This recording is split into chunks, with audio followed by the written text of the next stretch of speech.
Сәлеметсіңдер ме балалар?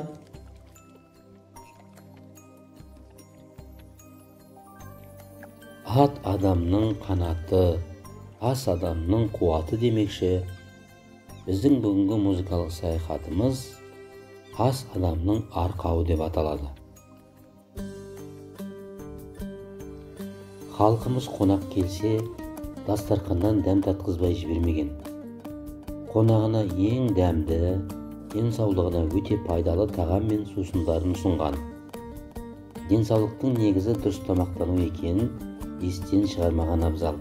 Мысалы, қымыз ауруға ем, сауға қуат, шұбат әрі сусын, әрі тағам. Бүгінгі музыкалық саяхатта тамаша тапсырмалар күтіп тұр. Алдымен қазір жаңа ән тыңдауға, оны айтып үйренуге кезек берейік. Әр жазған шығармасы халқымызға өте ұнайтын композитор Кеңес Дүйсекеевтің «Дастархан» әні. Ей халайық, халайық, бар өнерге салайық, ас ұсынып бас тартқан, жайылып тұр дастархан. Дастархан-ау дастархан, берекелі дастархан, мерекелі дастархан. Айналайын ағайын, үміт отын жағайын, уайым қайғы жоқ болсын, қуанышың көп болсын.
Дастархан әніндегі сөздердің мағынасына зейін қойып оқы, әуенін жадыңда сақта.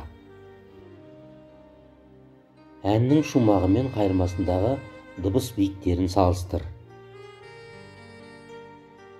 Әнді мәнерлеп орында. Менің жас достарым, біз қазір тағамдар атты әуенді ырғақты ойын ойнаймыз. Ұннан және сүттен жасалған тағамдар атауын дастархан әні шумағының ырғағы мен әуеніне қарай төмендегідей өлең жолдарын пайдалана отырып ұйқастыра орында.